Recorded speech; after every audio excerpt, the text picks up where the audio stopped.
출애굽기는 우리가 다 아는 것처럼 이스라엘 백성을 하나님이 어떻게 해요? 애굽의 땅에서 출애굽시키셔서 하나님의 약속의 땅 가나안 땅으로 갈 수 있게 하신 것이, 그 기록을 해놓은 것이 바로 이 출애굽기입니다.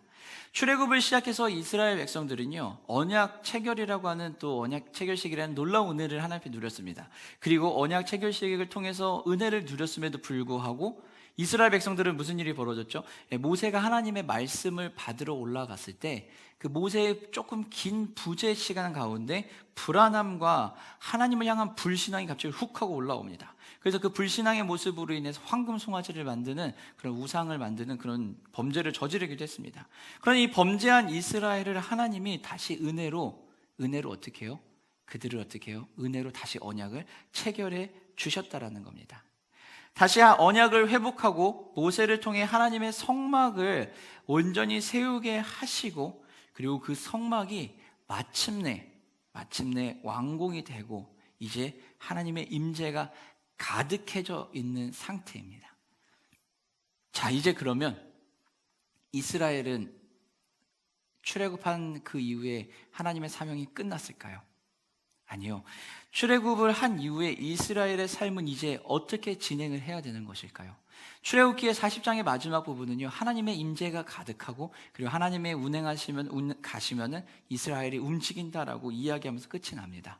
다시 말해서 이스라엘은요, 이제 다시 시작하는 시작점에 섰다는 겁니다. 우리의 삶에도 이스라엘과 비슷한 모습들이 많이 있습니다.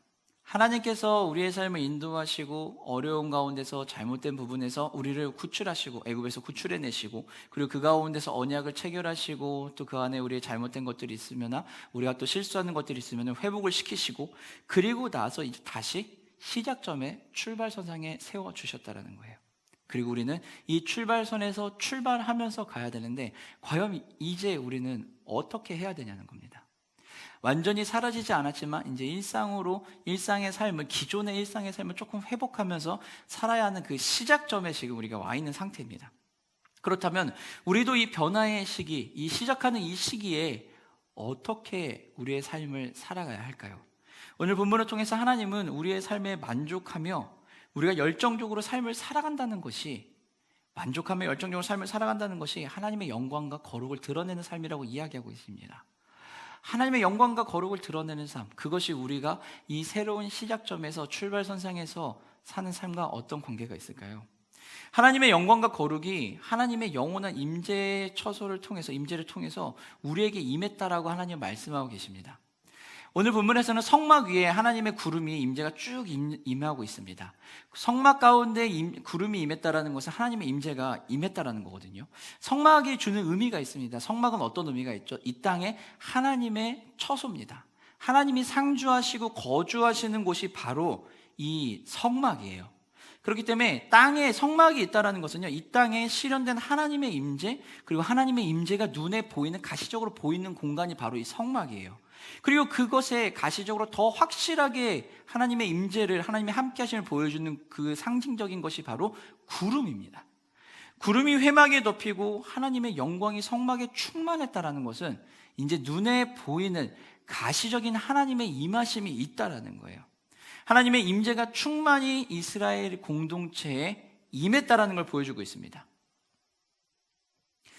이 땅에서도, 그러나 지금 살고 있는 우리의 삶에서는 성막이 사실 없잖아요. 근데 그 성막을 대신해서 이 땅에 누가 오시죠? 예수님이 오심으로 인해서 무너진 성전을 회복하셨어요. 그리고 우리를 뭘로 불러주셨죠? 성전으로 불러주셨습니다.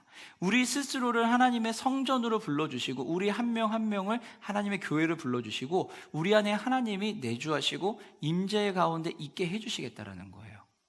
그래서 우리는 이 땅의 삶을 살아가는 하나님 나라 백성임과 동시에 우리는 이 땅의 성전으로서 하나님의 임재 안에 살아야 한다는 거예요.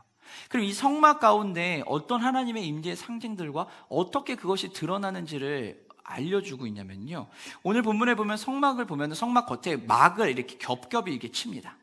4겹 정도를 치는데요, 첫 번째 겹은 고급 실들로 되어 있는 짠 앙장막을 칩니다. 가장 안쪽 부위입니다. 가장 안쪽 부위에는 고급 실로 된 걸 짜고요. 그 다음에는 염소털 앙장막을 사용을 하고요. 세 번째 겹에는 붉게 물들인 순양의 가죽을 씌웁니다. 그리고 제일 마지막에는요, 아마장식 덮개인 해달 가죽을 이용해서 아마장식 덮개를 이렇게 다 막을 칩니다.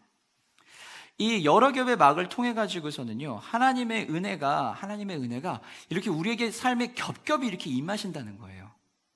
그냥 한 번에 임하고 끝나는 게 아니라 어디에 차단되거나 누수되지 않도록, 새지 않도록 겹겹이 하나님이 은혜를 부어주신다라는 거예요. 그리고 이 겹겹이 쌓여있는 하나님의 임재 가운데, 은혜 가운데 또 무엇이요? 구름이 그 위를 뒤덮어버린 거예요. 그래서 하나님이 그 성막 자체를 통째로 임재의 은혜를 쫙 이렇게 덮어버리셨다는 거예요.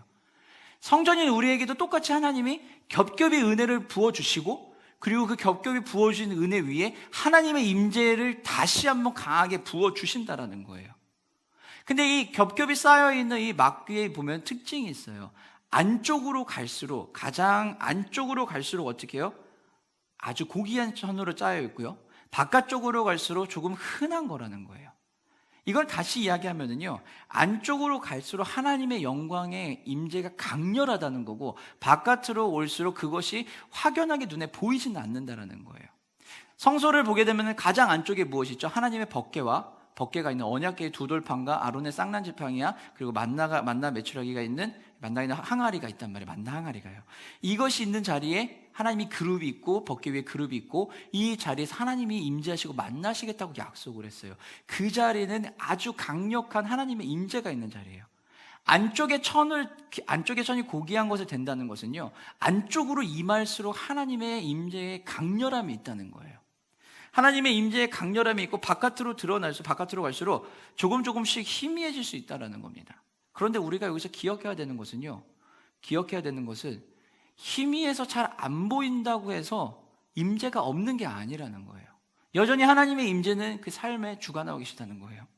우리에게도 똑같아요. 지성소 안쪽에 맞닿은 고급 앙장으로 되어 있는 그곳에 하나님의 임재가 강렬하게 있는 것을 표현한다면, 우리 안에도 누가요? 예수 그리스도가 내주하시면서, 성령께서 내주하시면서 우리 안에서 하나님의 임재를 강렬하게 임해 주시는 거죠.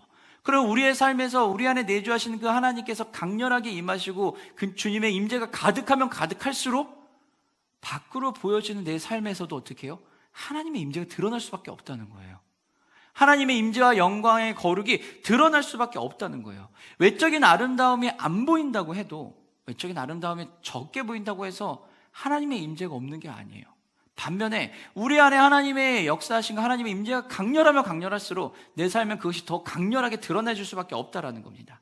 하나님의 영광의 광채가 온전히 우리 삶에 드러날 거라는 거예요. 성막을 덮는 구름을 통해 하나님의 영광이 이스라엘 공동체에 온전히 드러졌던 것처럼요, 우리의 삶에서도 하나님의 임재가 가득하면 우리의 삶의 모습이 어떠하든지 간에 우리는 존귀하고 아름다워 보일 거라는 거예요. 가장 겉에 흔해 보이는 해달로 된 가죽이 있었지만요, 그것이 아무리 흔해 보여도 하나님의 임재를 덮고 있고 하나님의 임재가 발출되는 보이는 곳이기 때문에 아주 고귀하고 존귀한 거예요. 그래서 성소는 그 자체만으로도 하나님의 임재의 상징이고 하나님의 은혜를 누릴 수 있는 곳이라는 겁니다. 우리 주님께서 우리 안에 내주하고 계시기 때문에 우리도 이 땅에서 그 하나님의 영광의 광채를 누리며 사는 거예요. 내 안에 하나님의 임재하심이 가득하면 가득할수록 우리는 점점 더 하나님의 것들을 드러낼 수 있는 거예요. 위드 코로나 시대를 맞이하고 있습니다. 그죠? 우리가 위드 코로나 시대를 이제 앞에 두고 있는데, 이제 그러면 우리가 무엇을 할 거냐는 거예요. 우리는 이제 그러면 우리 안에 있는 하나님의 영광의 그 광채를, 하나님의 임재하시는 그 내주하신 그 그리스도의 일들을 어떻게 이제 외부로, 나의 삶에서 밖으로 드러내 줄 거냐는 것을 고민해 봐야 돼요. 밖에 보이는 현수막을 걸고 행사를 여러 개를 하는 것이 아니라, 그런 것을 통해서도 드러날 수 있겠지만 무엇보다도 교회된 우리들 한 명 한 명이 더 하나님의 말씀 안에 단단하게 살면서 하나님 채워주시는 은혜로 말미암아 나의 삶에서 하나씩 맡겨진 일을 감당할 때, 우리는 이 시대에, 이 위드 코로나 시대를 살아가는 우리의 삶에서 더 하나님의 영광을 드러낼 수 있다는 겁니다. 그러면 우리가 하나님의 이 일들을 감당하기 위해서는요, 우리에게도 무엇이 있어야 될까요? 근거가 있어야 되고 확신이 있어야 됩니다. 그리고 힘이 있어야 됩니다. 예수님이 우리 안에 내주하시는 걸 우리 모두가 알지만, 그러나 그 주님의 임재하심을 매 순간순간 알고 깨닫고 나아가는 건 조금 어려운 부분이 있고, 그리고 잊어버리는 때도 있고 우리가 잘 못 느낄 때도 있다는 거예요. 그러면 그런 가운데 우리가 하나님의 말씀 가운데 살기 위해서는요, 우리에게도 뭐가 필요해요? 명확한 근거가 있어야 돼요. 확실한 그것이 필요하다는 겁니다. 그리고 그 방법을 하나님이 알려주셔야 돼요. 오늘 본문에서는요, 특징적인 단어가 몇 가지 나옵니다. 몇 가지 나오는데 그 중에 하나가 뭐냐면 여호와의 명령대로 모세는 다 행했더랍니다. 여러분, 이 말이 여호와의 명령대로 모세가 행했다라는 게 총 몇 번 나오냐면은 오늘 본문에서 무려 7번이 등장을 합니다. 무려 7번이 등장을 하고요. 39장에서 제사장의 옷을 만드는 그 대목에 있어서도 하나님의 명령대로 순종했다, 하나님의 명령대로 했다라는 것이 여기서도 자그마치 7번이 등장을 하게 됩니다. 하나님의 말씀대로 했다, 이 7번에 거쳐서 이야기한 것은요, 하나님의 말씀에 온전히 순종했다는 거예요. 한 번, 두 번 하고 안 되니까 포기했다가 아니라 완전한 순종을 표시한다는 겁니다. 성전 비품을 배치하는데 여호와의 명령대로, 그리고 제사장의 복장을 만드는데도 여호와의 명령대로, 그것도 7번에 거쳐서 이야기했다는 것은요, 완벽한 순종으로 나아가야 한다는 겁니다. 완전한 순종으로 나아가야 되고, 그 완전한 순종을 어떻게 해요? 우리가 삶으로 살아가야 한다는 거예요. 순종한다는 것은요, 순종이라고 하는 것은 그럼 어떤 것이냐면은 그냥 내가 생각했을 때 뭐 이것저것 하는 게 아니라 하나님이 주시는 그 말씀에, 또는 나에게 내가 해야 되는 그 일에 이익인지 불이익인지를 따지는 것이 아니라 그것을 해야 하니까 그냥 하게 되고 따라가는 거예요. 이 순종을 통해서 우리는 어떻게 해요? 하나님의 삶을 사는 우리에게는요, 성전이, 우리는 그 순종을 통해서 하나님의 성전의 안쪽을 장식하는 거예요. 우리가 하나님의 성전을 장식하는 가장 고귀한 장식품은요, 다른 것이 아니라 바로 순종의 열매라는 겁니다. 7번을 했다는 말씀하셨다는 것은 완전한 순종을 얘기해요. 7은 완전수를 이야기합니다. 그렇기 때문에 한 번, 두 번에서 멈추는 게 아니에요. 3번, 4번, 5번, 6번, 7번 계속해서 하는 거예요. 멈추지 않고 쉬지 않고 한다는 겁니다. 하나님의 백성인 우리, 하나님의 성전인 우리는 삶으로서 하나님의 성전을 채우고 장식해야 돼요. 순종이 얼마나 중요하냐면요, 사무엘상 15장 22절 말씀 우리 함께 한번 보도록 하겠습니다. 사무엘이 이르되 여호와께서 번제와 다른 제사를 그의 목소리를 청종하는 것을 좋아하신 같이 좋아하시겠나이까? 순종이 제사보다 낫고 듣는 것이 순양의 기름보다 나으니 이는 거역하는 것은 점치는 죄와 같고 완고한 것은 사신 우상에게 절하는 죄와 같음이라. 이렇게 이야기합니다. 순종이 어떻다고요? 제사보다 낫다는 겁니다. 순종하지 않는다는 건 뭐 하는 거라고요? 우상을 섬기는 것과 똑같다라는 겁니다. 순종, 이 순종을 우리는 배워야 합니다. 우리가 순종한다라고 얘기하면은 말씀대로 하면 되겠지라고 생각을 할 거예요. 순종한다라고 하면은 우리는 어떻게 하는지, 어떻게 해야 되겠다 생각이 들 거예요. 그러나 우리는 그 순종을 완전히 하지 못한다는 겁니다. 그래서 우리는 어떻게 해요? 그 순종을 배워야 합니다. 이 땅에 인간의 몸으로 오심으로 인해서 하나님 앞에 말씀에 순종하신 그 예수님, 죽으심으로 인해서 순종의 본을 보여주셨던 그 예수님, 그 예수님의 모습을 따라야 하는 거예요. 예수님이 어떤 모습으로 순종하셨죠? 예수님의 모습은요, 말씀하시니까 말씀대로 했다가 아니에요. 예수님의 모습을 보게 되면 어떤 모습이 오냐면은 자신에게 유익이 올지 불이익이 올지를 계산하지 않으세요. 그냥 하나님의 말씀이니까 달려갈 수 있는 거예요. 오징어 게임, 최근에 가장 핫한 이슈였던 이 오징어 게임에 출연한 배우인 새벽이 역할을 했던 정호연 배우가 나왔습니다.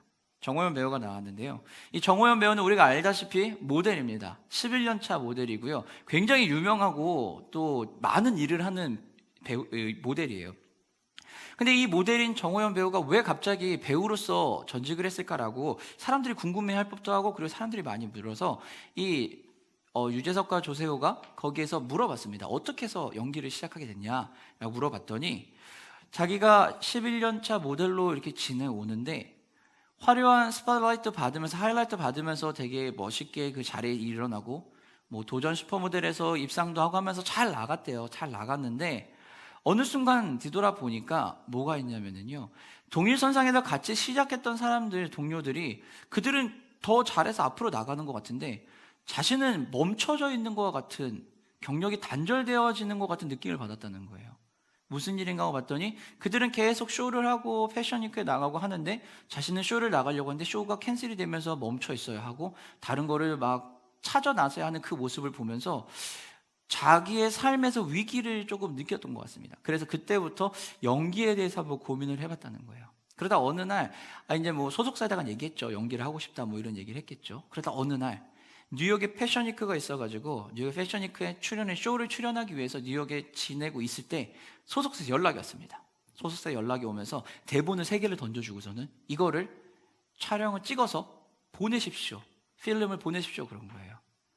그리고 나서 그것을 보냈더니, 아니나 다를까 이게 바로 이제 오징어 게임에 대한 오디션이었던 거예요. 그러면서 오디션을 보러 오라고 연락이 온 겁니다.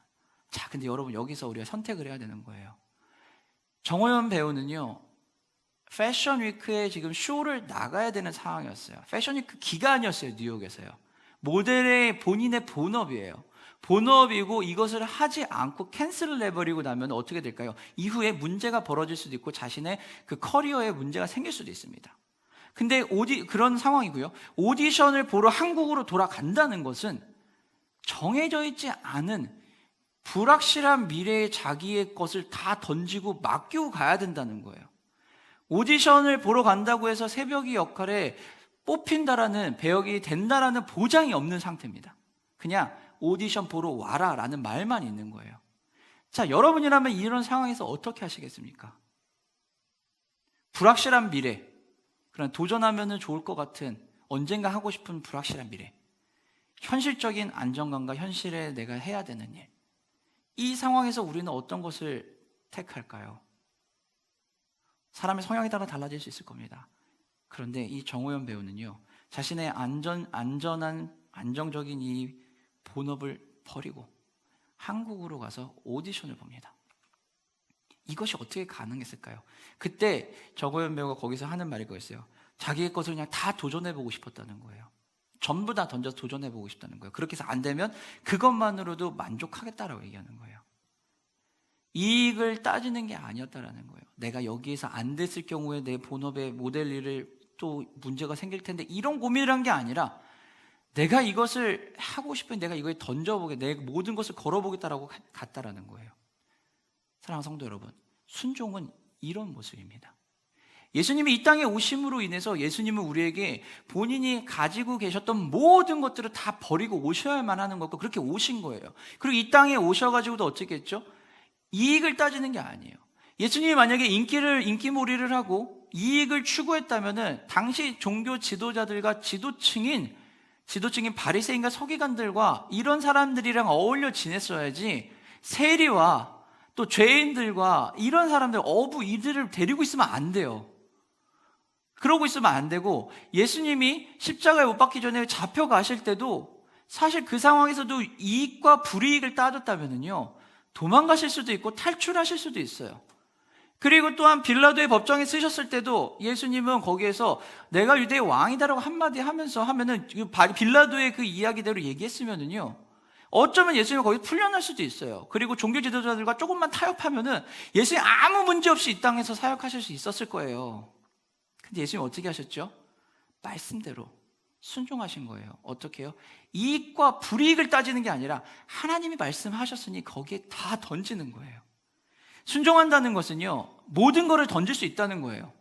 내 삶을 다 던질 수 있다는 거예요. 이익을 따지는 게, 유불리를 따지는 것이 아니라, 유불리를 따지는 것이 아니라 모든 걸 던질 수 있다는 거예요.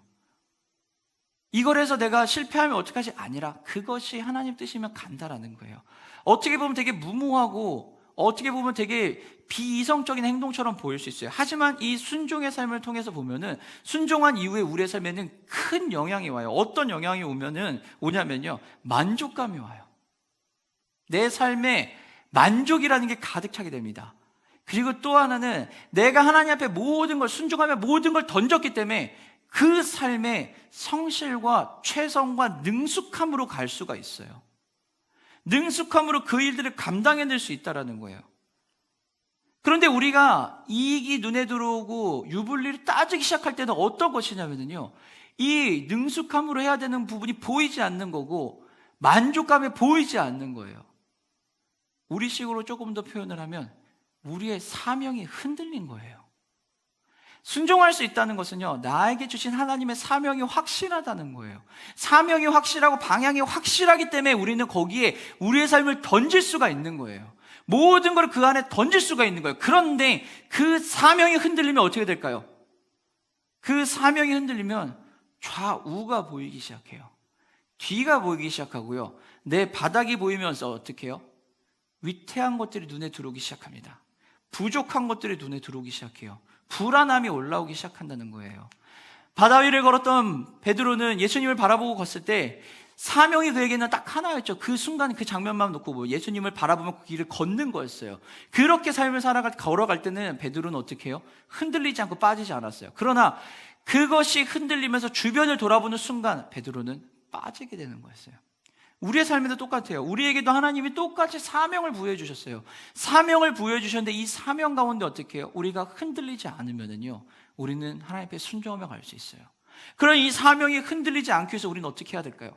우리 사명이 흔들리지 않기 위해서 그저 나를 다독이고 의지를 부여하고서는 힘을 다해서 해야 될까요? 아니요. 우리가 이 사명을 감당할 수 있도록 근거가 있어야 될 거 아니에요. 내가 흔들릴 때마다 확인하면서 확실하게 다시 갈 수 있도록 한 토대가, 확신이 있어야 될 거 아니에요. 이 확신을 주님이 우리에게 보여주신 거예요. 그것이 바로 뭐예요? 구름이에요. 성막에 겹겹이 있는 것만으로도 충분히 주님의 임재를 알 수 있는데, 거기에도 보다 명확한 가시적인 눈에 보이는 실제적인 주님의 인도하심을 보여주는 거예요. 무엇을요? 구름과 불기둥과 구름기둥으로 인도해 주신 거예요. 회막을 덮은 이 구름으로 인해 가지고요, 하나님의 성막에 영광이 가득하고 임재가 가득하다는 것을 이스라엘 백성에게 눈에 보이게 했어요. 얼마나 강력했냐면 하나님의 임재의 처소에 올라갈 수 있는 모세가 어떻게 해요? 순간적으로 그 장소 성막 안에 들어가지 못할 정도였어요. 너무 강력해가지고요. 들어가지 못할 정도로 그것을 하셨다는 거예요. 그리고 하나님은요, 이것으로 끝나는 것이 아니라 이스라엘 민족들이 광야를 온전히 지나갈 수 있도록 어떻게 해요? 구름기둥과 불기둥으로 이스라엘 백성을 보호하시고 인도하셨다는 거예요. 낮에는 구름기둥이 진행을 하고, 구름기둥이 진행을 하면은 그 이스라엘은 따라가고, 구름기둥이 멈추면 거기에 멈춥니다. 그리고 저녁에는 어떻게 해요? 불기둥이 그들을 보호합니다. 이렇게 놓고 보면은 구름기둥과 불기둥이 따로 된 것 같이 보여요. 그렇지 않아요. 구름기둥이 하나님의 행하심과 인도하심을 보면서 걸어가게 하는 표대라면, 불기둥은 우리를 안전하게 보호하는 거예요. 그런데요, 여러분, 구름기둥이 왜 구름기둥이 될 수밖에 없냐면, 낮에는 태양의 그 강렬한 빛으로 인해서 불빛이 잘 안 보이니까요. 그러니까 어떻게 해요? 눈에 보이는 연기로서 구름기둥을 상징적으로 보여주신 거예요. 그럼 밤에는 어떻게 될까요? 구름이 잘 안 보이잖아요. 그래, 눈에 보일 수 있는 밝은 빛인 태양인 불기둥으로 거기를 보호해 주신 거예요. 구름기둥과 불기둥은 그래서 떨어져 있는 두 개의 기둥이 아니라 하나의 하나님의 인도하심과 보호하심을 온전히 보여주는데, 우리의 눈에 더 확실하게 볼 수 있도록 가시적인 현상으로 보여주신 것이 바로 구름기둥과 불기둥이에요. 그렇기 때문에 구름기둥과 불기둥은요, 우리 인생에 있어서 내비게이션과 똑같다는 거예요. 하나님은 우리의 인생에 있어서 내비게이션이에요. 구름기둥과 불기둥을 통해 가지고 우리의 삶을 인도해 내시는 거예요. 인도해 주시고 보호해 주시기 때문에 절대 분리가 아니에요. 절대 분리가 아닙니다. 멈춰 있는 것과 같은 상황이 올 수도 있어요. 멈춰진 것과 같은 상황이라고 할지라도 그 순간에도 하나님은 어떻게 우리를 인도하시고 보호하고 계시는 거예요. 걸어가고 있는 순간에서도 하나님은 어떻게 해요? 보호하시면서 인도하시는 거예요. 여러분, 이스라엘은 지금 어디에 있죠? 광야에 있어요. 광야는 어떤 곳이라고요? 결핍과 위협이 가득한 곳, 도움이 있어야지만 건너갈 수 있는 곳이에요. 그 자리에서 진행하고 보호해 주시지 않으면 뒤에서 적이 쳐들어오면 어떻게 될까요? 문제가 벌어지겠죠. 아무것도 없는 그곳에 몇 날 며칠 가만히 있기만 하면 그럼 어떻게 될까요? 진행할 수가 없잖아요. 멈춰있다고 진행이 안 되는 게 아니라, 인도하심이 없는 게 아니에요. 앞으로 행하고 먼저 걸어가신다고 해서 하나님의 보호하심이 없는 게 아니에요. 하나님은 멈춰 계실 때도 보호하시면서 인도하시고 먼저 행하시고요, 행하심으로 구름기둥으로 먼저 진행하시면서도 뒤에 따라오는 이스라엘 백성들을 보호해 주신다라는 거예요. 하나님이 우리의 삶을 인도하실 때 하나님은 우리를 보호하시고 인도하시고, 멈춰 계실 때도 보호하신 속에서 인도하신다라는 거예요. 출애굽기 마지막 장면에 하나님은 이 인도하시는 불기둥과 구름기둥을 통해서 하나님이 이끌어 주신다는 걸 보여주셨다라는 거예요. 이것은 출애굽기를 마지막으로 광야가 끝난다가 아니라 이제부터 시작이다라는 거예요. 이제부터 삶이 다시 시작된다라는 겁니다. 그 삶이 시작되는 가운데 하나님의 임재하신 가운데 하나님께서 우리 삶에서 보이길 원하시는 것들, 하나님의 이름이 높아지길 원하는 그것을 알려주셨는데 그게 바로 뭐라고요? 거룩과 영광이에요. 거룩은 정결함입니다. 당시 쓰던 언어인 히브리어에서는 가데시 또는 코데시라고 얘기하는데 이것은요 완전성을 얘기합니다. 그리고 분리성을 얘기해요. 이것은 하나님이 가지고 있는 속성이에요. 하나님의 유일한 속성이에요. 우리는 그걸 가질 수가 없어요. 그런데 하나님이 어떻게 해요? 절대적인 정결 상태의 그 하나님의 그 거룩의 속성을 하나님이 우리를 하나님 백성 삼아 주시면서 우리에게 무엇이요? 집어 넣어 주시고 부여해 주신 거예요. 레위기 11장 44절과 45절 말씀 우리 한 목소리로 읽겠습니다. 나는 여호와 너희의 하나님이라. 내가 거룩하니 너희도 몸을 구별하여 거룩하게 하고 땅에 기는 길짐승으로 말미암아 스스로 더럽히지 말라. 나는 너희의 하나님이 되려고 너희를 애굽 땅에서 인도하여 낸 여호와라. 내가 거룩하니 너희도 거룩할지어다. 하나님께서 하신 말씀은 무엇이냐면요, 내가 거룩하니 너희도 거룩하라는 거예요. 거룩의 하나님의 그 속성을 우리에게 공유해 주신 거예요. 내재적으로 우리의 정결하게 하면서 하나님의 임재를 누리라는 거예요. 우리 안에 내재적인 이 거룩이 들어왔다는 것은 내가 죄를 지으면 이런 개념으로 접근하는 것보다 내가 그 하나님의 거룩의 임재가 내 안에 있으니 내가 그 하나님을 먼저 누려야 한다는 거예요. 하나님의 임재를 누리면은 그럼 어떻게 될까요? 하나님의 영광이 외적으로 드러난다는 거예요.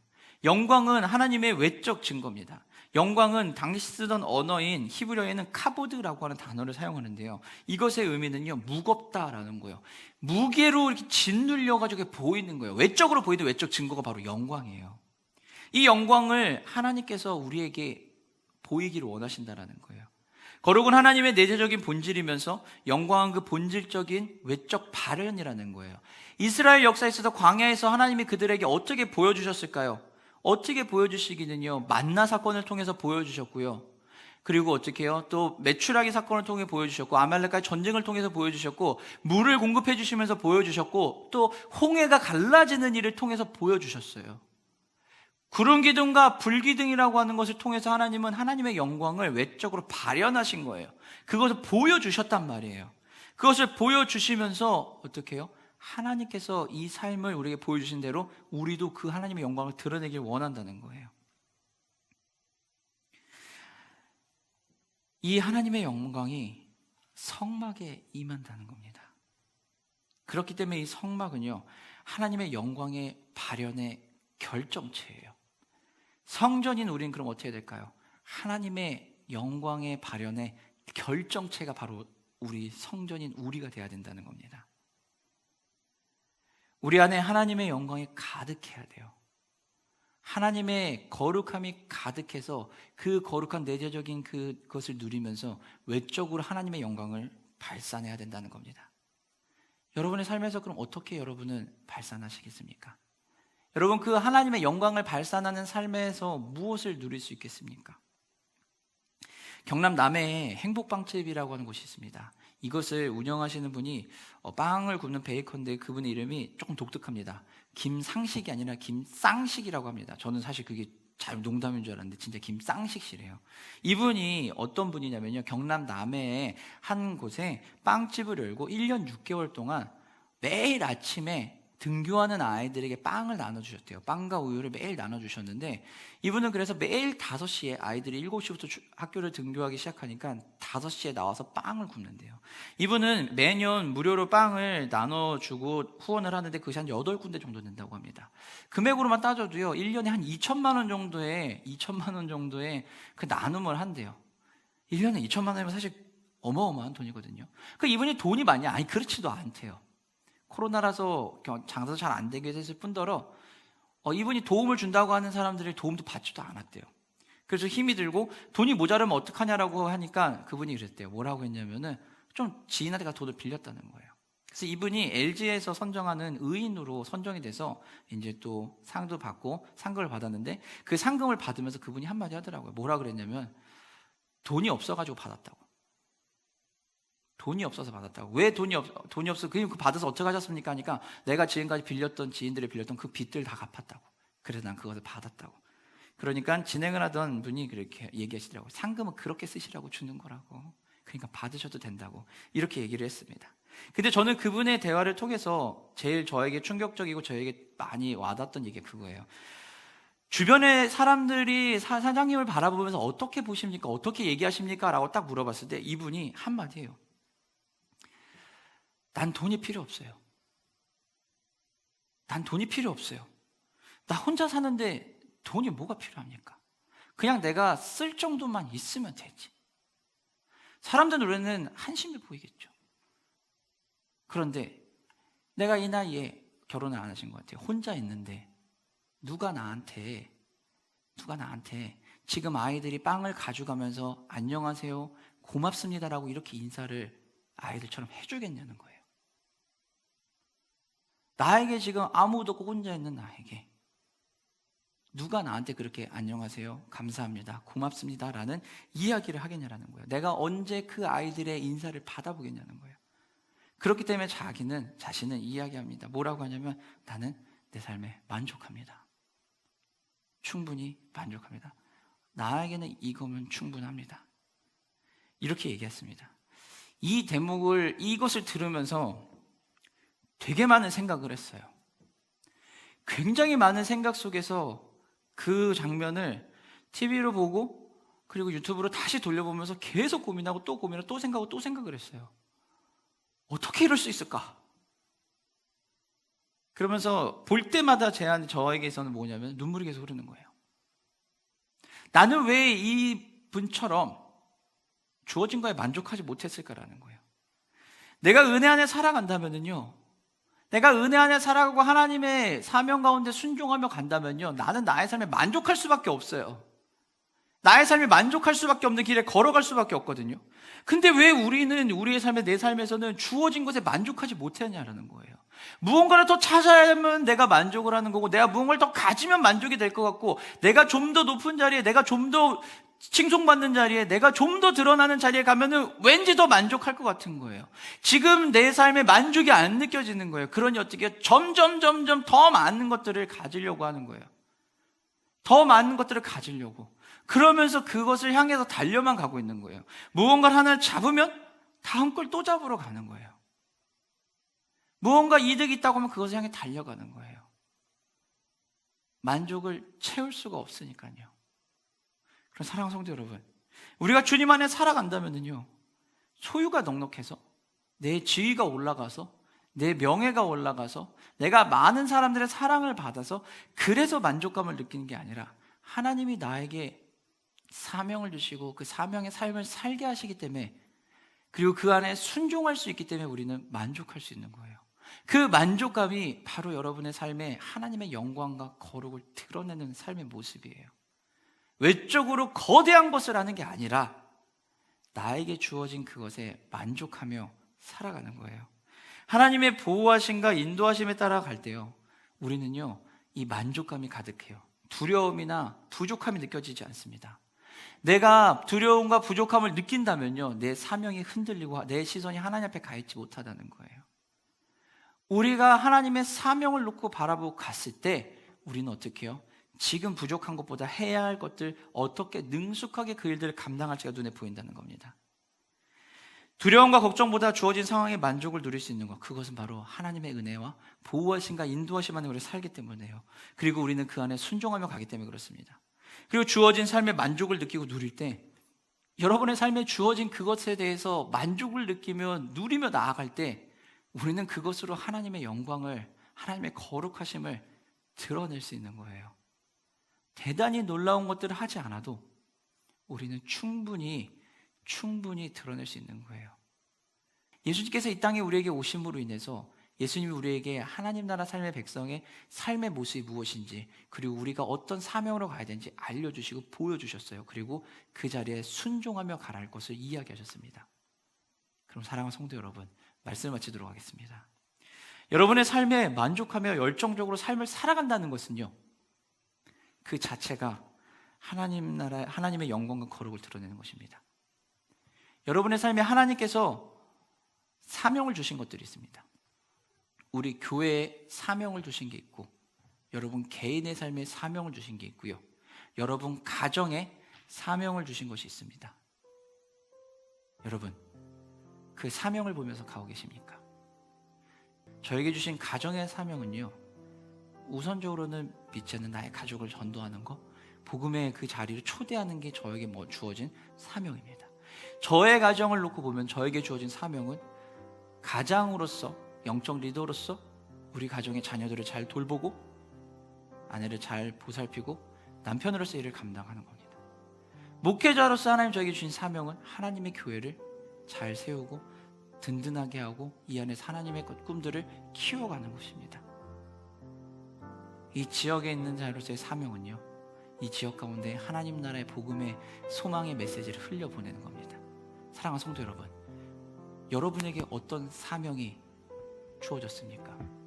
여러분의 가정 가운데, 여러분의 부모님들이 있는 부모님 형제집 가운데, 여러분만의 가정 가운데, 그리고 여러분의 개인의 삶의 자리에서, 우리 교회 안에서 하나님이 여러분에게 주신 그 사명, 여러분 그 사명을 붙잡아야 됩니다. 우리가 그 사명에 흔들리지 않고 갈 때 우리는요, 그 사명이 보이면 주님의 그 말씀에 순종할 수 있습니다. 주님의 말씀에 순종함으로 인해 우리는 능숙하게 그 일을 감당할 수 있고요, 주님의 말씀에 순종하면서 능숙하게 그 일을 감당하기에 우리는 만족할 수 있는 거예요.